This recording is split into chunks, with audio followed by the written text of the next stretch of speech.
آقا کریم نے صفوں کو سیدھا کرنے کی تلقین کرتے ہوئے کہا کہ مت سمجھنا کہ میں صرف آگے دیکھ رہا ہوں، میں آگے بھی دیکھ رہا ہوں، میں پیچھے بھی دیکھ رہا ہوں، تمہارے رکوعوں کو بھی دیکھ رہا ہوں اور دلوں میں پیدا ہونے والے خشوعوں کو بھی دیکھ رہا ہوں۔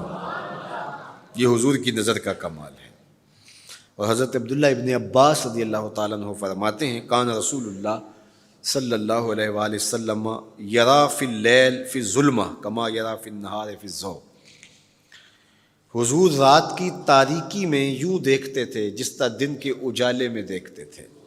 میں نہیں دیکھ سکتا، یہ دیکھو یہ روشنیاں ہیں، یہ لائٹیں لگی ہوئی ہیں اور میں یہاں سے دیکھ رہا ہوں، اگر یہ چراغاں ختم ہو جائے، یہ روشنیاں بجھ جائیں تو وہ دور چیزیں لکھی ہوئی ہیں وہ تو دکھائی نہیں دیں گی، یہ کتاب میری جھولی میں بھی ہوگی میں پھر بھی نہیں دیکھ سکوں گا، اس لیے کہ میری آنکھیں نور ہیں، لیکن یہ اتنی دیر تک نہیں دے سکتی جب تک یہ خارج کی روشنی بھی موجود نہ ہو۔ لیکن حضور سراپا نور ہیں، حضور ظلمت میں بھی دیکھتے تھے، روشنی میں بھی دیکھتے تھے۔ چونکہ میری آنکھیں ان روشنیوں کی محتاج ہیں، کائنات کی ساری روشنیاں شمس و قمر بھی میرے حضور کے محتاج ہیں، اس لیے حضور علیہ الصلوۃ والسلام شمس و قمر کی روشنی کے محتاج نہیں تھے۔ حضور کی مبارک آنکھیں جو ہیں وہ اندھیرے میں بھی دیکھتی تھیں اور حضور کی آنکھیں روشنی میں بھی دیکھتی تھیں۔ آقا کریم علیہ السلام نے ایک موقع پہ ارشاد فرمایا وَإِنَّ مَوْعَدَكُمُ الْحَوْض وَإِنِّي لَأَنظُرُ إِلَيْهِ مِن مَقَامِي هَٰذَا، بخاری مسلم باقی کتب حدیث میں موجود ہے۔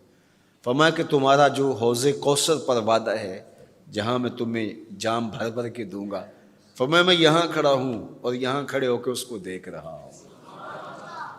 حضور یہاں کھڑے ہیں اور وہاں دیکھ رہے ہیں۔ ایک دن حضور صلاۃ الاستسقاء پڑھا رہے تھے، جب بارش نہ ہو رہی ہو تو اس کی جو نماز پڑھائی جاتی ہے اللہ کے حضور دعا کرنے کے لیے تو اس کو صلاۃ الاستسقاء کہا جاتا ہے۔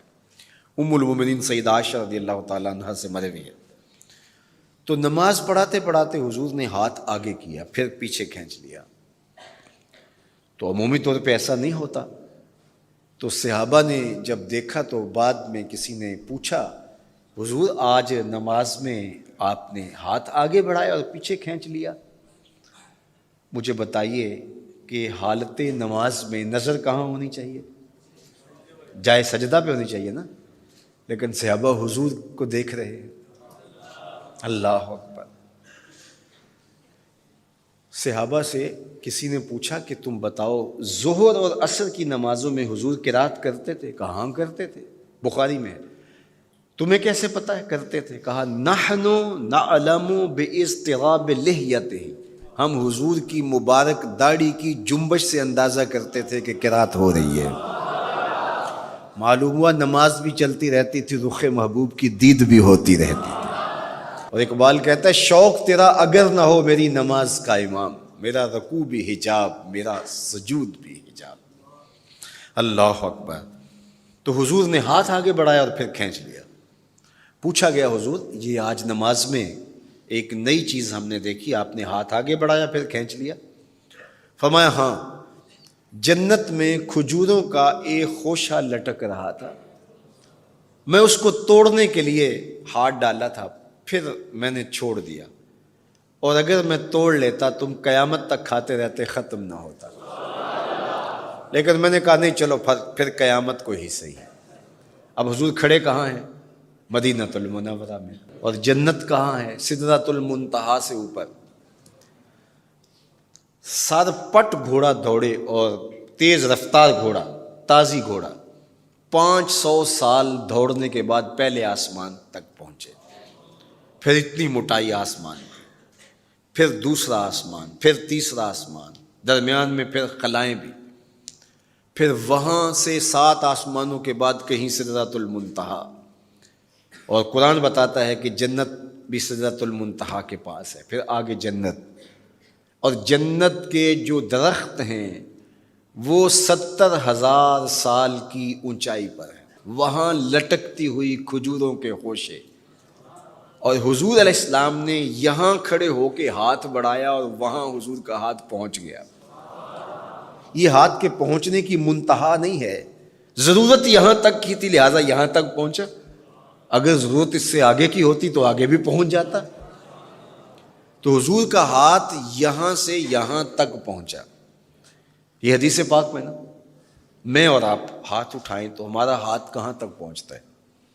5 فٹ قد ہے تو 3 فٹ اوپر ہاتھ پہنچ جائے گا، تو ہمارا ہاتھ 8 فٹ تک پہنچے گا، زمین سے 8 فٹ تک. چلو کسی کا 9 فٹ تک پہنچے گا، کوئی چھلانگ لگا کے اچھل کے اوپر لے جائے گا تو 10 فٹ تک پہنچ جائے گا. البتہ ہماری نظر بہت تیز ہے. ہماری نظر پہلے آسمان کے ٹمٹماتے ہوئے ستارے دیکھتی، دوسرے آسمان کے ستارے بھی دکھائی دیتی، تیسرے آسمان کے ستارے، چاند سورج میں دکھائی دیتا ہے. ہمارا ہاتھ 3 فٹ تک یا 10 فٹ تک پہنچتا ہے، نظر تیسرے آسمان تک پہنچتی ہے. اور جس کا ہاتھ جنت تک پہنچتا ہے اس کی نگاہ کہاں تک پہنچتی ہوگی، اس کی نظر کا کمال کیا ہوگا. اس لیے فرمایا انی ارا ما لا ترون واسمع ما لا تسمعون. جو میں دیکھتا ہوں وہ تم نہیں دیکھتے ہو، جو میں سنتا ہوں وہ تم نہیں سنتے. اپنے حواس کو نبی کے حواس پر قیاس کرنا یا نبی کے حواس کو اپنے حواس پہ قیاس کرنا سوائے جہالت کے اور کچھ نہیں ہے. چے نسبت خاک را بعالم پاک، کہاں ہم کہاں ان کی ذاتیں بابرکات. اس لیے فرمایا انی ارا ما لا ترون واسمع ما لا، جو میں دیکھتا ہوں وہ تم نہیں دیکھتے، اور جو میں سنتا ہوں وہ تم نہیں سنتے. اللہ اکبر. ہماری آنکھیں تو چمکتے ہوئے سورج کو دوپہر کے وقت نہ دیکھ پائیں، چندھیا جائیں، آنکھوں میں پانی اترنے لگے، اور محبوب کی آنکھیں بے حجاب دیدار رب کریں. اور قرآن کہے ما زاغ البصر وما، آنکھ چندھیائی بھی نہیں اور حد ادب سے تجاوز بھی نہیں کیا.